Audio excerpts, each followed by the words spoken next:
Kayo! Nakikita ko na naman na mamangmang na matawag sa aking baliw. Ako? Baliw? Yan ang tawag ng mga tao sa akin na hindi edukado. Ako si Don Anastasio.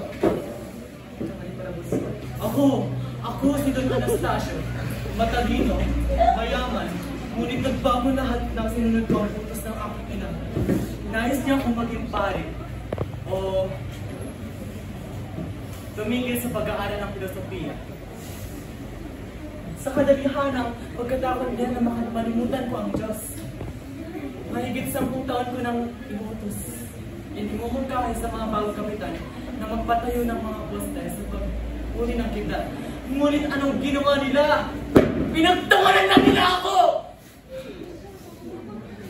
At naisipan pa nilang magbayad para magpatunog ng kampana.